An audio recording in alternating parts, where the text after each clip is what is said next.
morning students, today we are going to discuss MCQ question of physics class 11th unit 1. Okay, first of all let us discuss dimensions of impulse r.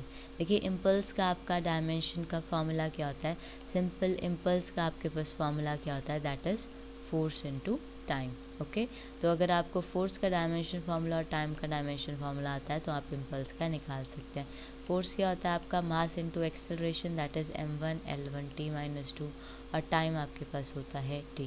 ठीक है, तो basis are same, powers are added, so you will get m1 l1 t - 1. Okay, so your option number C is correct, that is m1 l1 t - 1. Okay, now let us move to the next question. Now let us discuss question number 2. Write the dimension of A by B in the relation P equal to A minus T square upon Bx, where P is pressure and X is the distance and T is the time.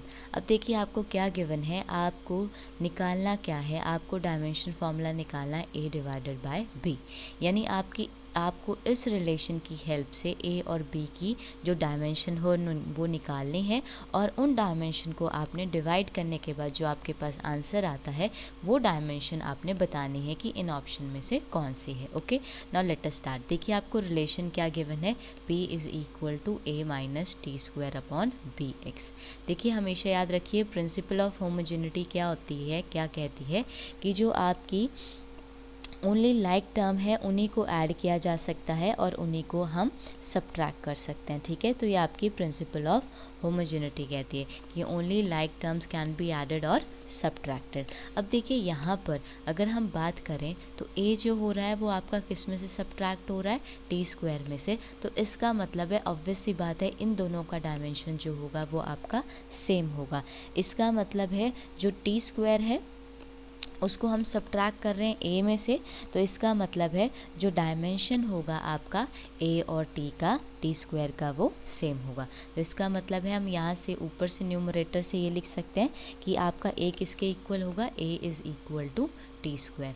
और यहाँ देखें अगर आप ध्यान से तो यहाँ पर बता रखा है कि टी जो है आपका टाइम है. तो ऑब्वियस सी बात है इसका डायमेंशन फॉर्मूला आपके पास क्या आ गया, टी का हो गया आपका टी स्क्वायर और बाकी m0 L0 t raise to the power 2. अब हमें ए का डायमेंशन फार्मूला पता चल गया. सिमिलरली हमने किसका डायमेंशन फार्मूला निकालना है, हमें निकालना है बी का. ठीक है, तो उसके लिए हम इस रिलेशन को क्रॉस मल्टीप्लाई कर देंगे.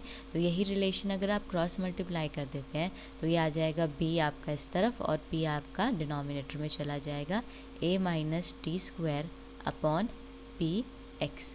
अगर आप ध्यान से देखें तो a माइनस टी स्क्वायर इसका तो डायमेंशन फार्मूला आपका सेम है, जो कि आपका कौन सा डायमेंशन फार्मूला है, m0 l0 t square upon, और आपका जो डिनोमिनेटर में है वो है आपका p इंटू एक्स, और p क्या है आपका प्रेशर.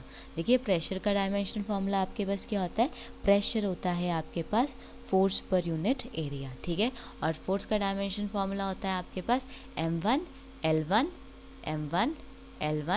t - 2. ये आपका फोर्स का डायमेंशन फार्मूला होता है. पर यूनिट एरिया आ गया यानी L2. तो ये पूरा का पूरा डायमेंशन फार्मूला क्या बन जाएगा आपके पास, m1. देखिए L2 जो है जब न्यूमरेटर में जाएगा तो L raise to the power -1 t raise to the power -2. तो प्रेशर का डायमेंशन फार्मूला आ गया. और जहाँ बात रही आपकी डिस्टेंस की, तो डिस्टेंस आपका किस में मेजर किया जाता है, एल में मेजर किया जाता है. तो यहाँ से आप कैलकुलेट कर सकते हैं बी का डायमेंशन फार्मूला. तो क्या हो जाएगा, जब ये न्यूमरेटर में जाएगा तो यहाँ से आएगा m raise to the power -1. यहाँ से आपका L0 हो गया तो L0 आ गया, ये टी ऊपर जाएगा तो t की पावर 4 हो गया. तो यहाँ से आपका बी डायमेंशन फार्मूला भी निकल गया. ठीक है, तो यहाँ से आपका ए भी निकल गया और बी भी निकल गया. आप दोनों को डिवाइड कर देंगे तो आपके पास रिक्वायर्ड रिजल्ट आ जाएगा. डिवाइड ए बाय बी, तो ए का डायमेंशन फार्मूला था आपके पास m0 L0 t2 upon m raise to the power -1 L raise to the power 0 t raise to the power 4. तो आप इसे सॉल्व करेंगे, ये ऊपर जाएगा, ये m की पावर 1 बन जाएगा, ये l की पावर 0, ये ऊपर जाएगा तो -4 हो जाएगा t - 2. So your answer B is correct. तो आपका कौन सा आंसर करेक्ट है? बी करेक्ट है। देखिए बहुत सारे बच्चों को इसमें एक कन्फ्यूजन होता है, वो कन्फ्यूजन क्या है वो मैं अभी क्लियर कर देती हूँ। कई बच्चे कहते हैं कि यहाँ पर जो a माइनस, यहाँ तो आ गया कि होमोजेनिटी प्रिंसिपल कहता है कि same quantity can be added और सब्ट्रैक्टेड। तो देखिए इसके लिए सिंपल सा एग्जांपल अगर मैं लूँ, देखिए अगर हमारे पास दो क्वांटिटीज़ हैं, सपोज़ दोनों वेलोसिटीज़ हैं, ठीक है। एक वेलोसिटी जो है आपकी 5 मीटर पर सेकेंड, और दूसरी वेलोसिटी हम ले लेते हैं, उसकी वैल्यू हम ले लेते हैं आपकी 2 मीटर पर सेकेंड। ये इनिशियल वेलोसिटी और फाइनल वेलोसिटी। देखिए जब भी हम इनिशियल वेलोसिटी में से फाइनल वेलोसिटी में से इनिशियल वेलोसिटी को सब्ट्रैक्ट करते हैं, तो देखिए यहाँ मैं करूँगी 5 माइनस 2 मीटर पर सेकेंड, तो आपका आंसर आ गया 3 मीटर पर सेकेंड। यानी देखिए हम लाइक में से ही लाइक को सब्ट्रैक्ट कर सकते हैं, और आपका आंसर जो डायमेंशन आ गया वो किस में आ गया? वेलोसिटी में तो आ गया, मीटर पर सेकेंड में ही आ रहा है। तो यहाँ पर भी वैसी ही बात है कि जब हमने इसको कहा कि ये इसमें से सब्ट्रैक्ट हो रहा है, तो ऑब्वियस सी बात है जो क्वांटिटी ये होगी सेम यही क्वांटिटी होगी, तो जो इस क्वांटिटी का डायमेंशन फॉर्मूला होगा वो भी इसी क्वांटिटी का होगा, ठीक है। क्योंकि सिर्फ माइनस करके यहाँ पर मैग्नीट्यूड में फ़र्क आता है, डायमेंशन जो है आपकी यूनिट जो है वो सेम रहती हैं, तो इसीलिए यहाँ पर जो a होता है वो आपका t के इक्वल आ जाता है। सिमिलरली वही चीज़ यहाँ बता रखी है कि a माइनस जब टी स्क्वायर किया, तो इसका मतलब है कि हम जो भी डायमेंशन फार्मूलाज थे उनमें से उनके सिर्फ मैग्नीट्यूड में फ़र्क आता है, अगले वाली क्वान्टिटीज़ में फ़र्क आएगा, जो उनकी यूनिट होंगी और डायमेंशन होंगी उनमें कोई फ़र्क नहीं आता है, इसीलिए हम डायमेंशन फार्मूला वो यूज़ करते हैं, ठीक है। तो यहाँ पर जो होता है स्टूडेंट को कन्फ्यूजन होता है, तो मैंने आपको बात यहाँ पर क्लियर कर दी। Okay, now let us move to the next question. Now let us start next question. If velocity v, kinetic energy k and time t are taken as fundamental quantities, then the dimension formula of surface tension is। ठीक है, तो आपको दे रखा है कि velocity, kinetic energy और आपके time को क्या ले लिया है? फंडामेंटल क्वांटिटीज़ ले लिया है, ठीक है। तो आपको डायमेंशन फार्मूला निकालना है सरफेस टेंशन का। तो सरफेस टेंशन का डायमेंशन फार्मूला आपका क्या होगा? देखिए इसके दो तरीके हैं। I have already discussed both the ways in previous videos, ठीक है। एक फार्मूला है जो आप डायरेक्टली फार्मूला के थ्रू निकाल सकते हो, और एक है जो आप ऑप्शन के थ्रू चेक कर सकते हो। अब देखिए यहाँ पर जो सरफेस टेंशन है वो किसके किसके प्रोपोर्शनल है। देखिए सरफेस टेंशन का आपका डायमेंशन फार्मूला क्या होता है? सरफेस टेंशन होता है आपका फोर्स पर यूनिट लेंथ, ठीक है। तो फोर्स का डायमेंशन फार्मूला होता है आपका that is m1 L1 T-2 per unit length. तो ये आ गया आपका सरफेस टेंशन का डायमेंशन फार्मूला, जो जाएगा आपके पास m1 L0 T-2, ठीक है। तो अब यहाँ पर देखिए सरफेस टेंशन, जो सरफेस टेंशन है आपको कौन सी फंडामेंटल क्वांटिटी के टर्म्स में निकालना है? v की टर्म्स में, k की टर्म में और t की टर्म में, ठीक है। तो हम लिख लेंगे यहाँ पर v की पावर a, k की पावर b और t की power c। Okay, now put the dimension formulas क्या क्या गिवन है हमें? डायमेंशन फार्मूला सरफेस टेंशन का हमने कैलकुलेट कर लिया है, जो होता है हमारे पास m1 L0 T-2। ये v जो है हमारा वेलोसिटी है, वेलोसिटी क्या होता है? मीटर पर सेकेंड, तो ये आ जाएगा m0 L1 T-1 की पावर a। ये आ जाएगा आपका काइनेटिक एनर्जी होता है हाफ mv²। ये आ जाएगा आपका काइनेटिक एनर्जी हाफ mv², तो उसका आ जाएगा आपके पास mv² है, तो l raise to the power 2 t raise to the power -2 की पावर आपका b आ जाएगा। वहीं t क्या है? आपका टाइम है, तो टाइम के लिए हम क्या लिख देंगे? t raise to the power c। Okay, solve it. अगर आप इसको सॉल्व करते हैं तो यहाँ से क्या बनेगा? देखिए 0 मल्टीप्लाई बाय a आपका 0 आ जाएगा, यहाँ से m raise to the power b आ जाएगा। देखिए जब पावर बेसेस सेम होते हैं तो पावर ऐड होती हैं, ठीक है। तो यहाँ पर बेस सेम है, ये इस तरह से बन रहा है। देखिए यहाँ पर m की पावर 0 बन रहा है, ठीक है। यहाँ पर क्या बन रहा है आपका? m की पावर, यहाँ पर 0 आ गया, यहाँ पर आ गया m की पावर b, ठीक है। तो अब बेस सेम हो गए तो पावर्स को हमने ऐड कर दिया, तो ये बना दिया 0 plus b that is m raise to the power b, ठीक है। तो इस तरह से अब नेक्स्ट आ गया आपका l आ जाएगा यहाँ पर 1 इंटू a प्लस यहाँ से आ जाएगा आपके पास 2b। सिमिलरली t की पावर आ जाएगा आपका यहाँ से माइनस है, इस तरफ से आ जाएगा आपके पास -2b प्लस c। ओके, तो ये आपके पास डायमेंशंस अब हम ये डायमेंशन जो है इस डायमेंशन के साथ कंपेयर कर लेंगे, ठीक है। जो m की पावर होगी उसको हम इसके साथ कंपेयर कर लेंगे, जो l की पावर होगी उसे इस l की पावर के साथ कंपेयर कर लेंगे और t की पावर को इस t की पावर के साथ। अब देखिए यहाँ पर m की पावर b है और इस तरफ m की पावर 1 है, तो b की वैल्यू आपकी किसके इक्वल हो गई, 1 के इक्वल हो गई। सिमिलरली l की पावर क्या है आपके पास, a प्लस 2b है, इस तरफ l की पावर क्या है, 0 है, इसको हम 0 के इक्वल इक्वेट कर देंगे। लास्ट क्या आ गया आपका, लास्ट इस तरफ से आ गया -a minus 2b plus c, इस तरफ जो आपकी पावर है दैट इज़ -2, तो ये -2 के इक्वल इक्वेट करेंगे। अब देखिए यहाँ से b की वैल्यू हम इस इक्वेशन में सब्स्टिट्यूट कर देंगे, तो ये आ जाएगा 2 × 1 2 दैट इज़ इक्वल टू 0, और यहाँ से a की वैल्यू क्या आ गई आपके पास, -2। अब आपके पास a भी आ गया और b भी आ गया, दोनों वैल्यूज़ आप इधर सब्स्टिट्यूट कर दीजिए। ये आ जाएगा माइनस, यहाँ पर माइनस था ही पहले से और माइनस ही है, माइनस माइनस प्लस हो गया, प्लस 2a आ गया, ये आपके पास है -2b, ठीक है। तो b की जगह 1 डालेंगे तो ये आ जाएगा -2 plus c that is equal to -2। अब ये आप -2 और +2 एक तरह से आपका कैंसिल ही हो गया, तो यहाँ से c की वैल्यू आ गई आपके पास -2। अब जो ये वैल्यूज़ आई हैं आपकी, ये इनके ऊपर सब्स्टिट्यूट कर दीजिए, तो आपको यहाँ से पावर पता चल जाएगी। That is equal to b की पावर, सबसे पहले जो वेलोसिटी के ऊपर है a है, तो a की पावर कितनी है आपके पास, -2 है, तो -2। उसके बाद k की पावर कितनी है आपके पास, b है, b कितनी है, 1 है, और फिर t की पावर कितनी है, c है, t की पावर आ गई आपकी -2। तो this is your dimension formula. जो क्या निकला, जो अगर इनके टर्म में देखा जाए तो इन्होंने पहले k लिखा है, तो वी विल राइट k, हमारा k की पावर आया है 1, उसके बाद इन्होंने लिखा है v की पावर आ रहा है हमारा -2, और t की पावर आ रहा है हमारा -2। तो this is our dimension formula.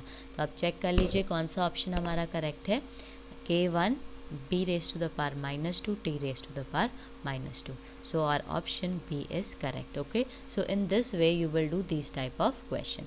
Now let us move to the next question. Now let us discuss next question. Suppose the kinetic energy of a body oscillating with amplitude a and at a distance x is given by k is equal to bx upon x square plus a square. The dimensions of b are same as that of work done per unit time, work into distance, work upon distance, work into time.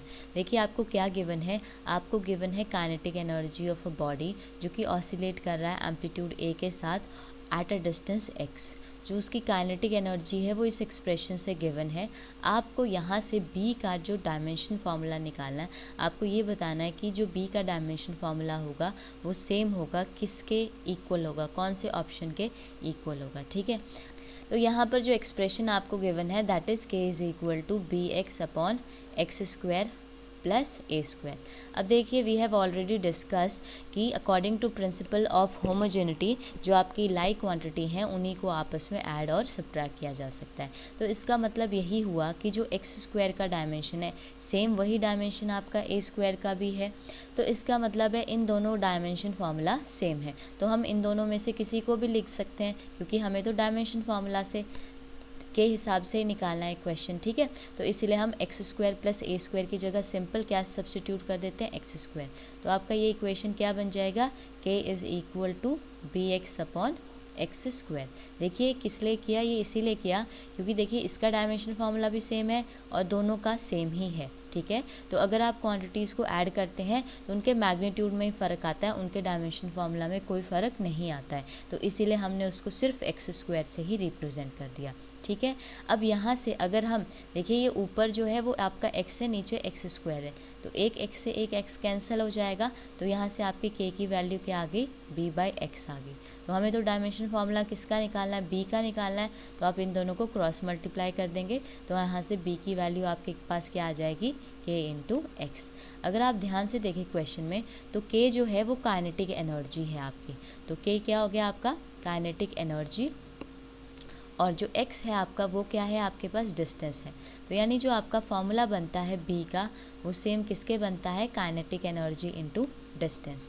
लेकिन अगर आप ध्यान से options में देखें तो वहाँ पर काइनेटिक एनर्जी के टर्म्स में तो आपको गिवन नहीं है, लेकिन आपको पता है जो डायमेंशनल फार्मूला काइनेटिक एनर्जी का होता है is same as that of the work done. तो हम लिख सकते हैं काइनेटिक एनर्जी की जगह क्या लिख सकते हैं, वर्क डन लिख सकते हैं इनटू डिस्टेंस। तो आपका बी का डायमेंशनल फार्मूला किसके इक्वल हो जाएगा, बी का डायमेंशनल फार्मूला हो जाएगा that is work into distance. So your option B will be correct. Okay, now let us move to the next question. Now the next question is the percentage error in A, B, C are plus minus 1%, plus minus 3%, plus minus 2% respectively. The percentage error in A square upon BC cube is plus minus 13%, plus minus 9%, plus minus 6%, plus minus 11%. अब आपको क्या given है, आपको given है percentage error A B C में दे रखे हैं, आपको परसेंटेज एरर इस एक्सप्रेशन में कैलकुलेट करने हैं। तो देखिए इस एक्सप्रेशन में आप कैसे कैलकुलेट कर सकते हैं, that is A square upon B C cube. Okay, तो देखिए हम कैसे निकालते हैं percentage error, let us suppose ये आपका x के इक्वल है, तो हम कैसे निकालेंगे, we will write delta x upon x। Percentage error निकालना है तो आपको पता है इनटू 100 से करेंगे आप, दैट इज इक्वल टू यहाँ पर क्या हो जाएगा आपका प्लस माइनस, ये आपका a स्क्वायर है तो 2 आपका आगे आ जाता है, that is delta a upon a। ठीक है, सिमिलरली यहाँ पर डिनोमिनेटर में आपका b है तो सिंपली आ जाएगा डेल्टा b अपॉन b। ये डिनोमिनेटर में है आपका c का क्यूब, ये आ जाएगा 3 delta c upon c। Okay, into क्योंकि परसेंटेज एरर है दोनों तरफ हमने 100 से मल्टीप्लाई कर देना है, तो 100 से मल्टीप्लाई हो गया। तो यहाँ पर जो ये आपको वैल्यूज़ दे रखी हैं, परसेंटेज की वैल्यू दे रखी हैं, तो ये हम 100 सबके साथ एक्सप्रेशन में मल्टीप्लाई करेंगे अंदर। तो ये एक्सप्रेशन क्या बन जाएगा आपका plus minus 2 delta a upon a into 100, ठीक है, plus delta b upon b into 100, और ये आपका लास्ट में plus 3 delta c upon c into 100।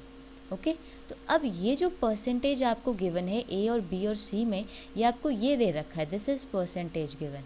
या आपको डेल्टा a अपॉन a जो गिवन है वो 1% गिवन है, delta b upon b into 100 आपको 3% गिवन है, और delta c upon c into 100 आपको c वाला ये परसेंटेज गिवन है। We will put the values plus minus, तो ये आपका आई गया है, सब में है 2, ये आपको 1% गिवन है, इंटू 1 हो जाएगा, प्लस ये आपको कितना परसेंटेज गिवन है, ये आपको गिवन है 3%, तो ये आपका 3% आ गया। नेक्स्ट प्लस ये आपको कितना गिवन है 2%, 3 इंटू 2%, तो ये आपका कितना आंसर आ गया, that is plus minus 2 plus 3 plus 3 2 ज़ा 6, तो ये आपके पास हो गया 6 7 8 9 10 11, दैट इज प्लस माइनस 11%। तो आपका परसेंट में कितना परसेंट आ गया, plus minus 11%, that is your option D is correct. ठीक है, तो इस तरह से आप ये 80 वाले परसेंटेज के क्वेश्चन करेंगे। So that is all about for today. If you are having any doubt anywhere, leave the comment below and do like and subscribe our channel. Thank you so much.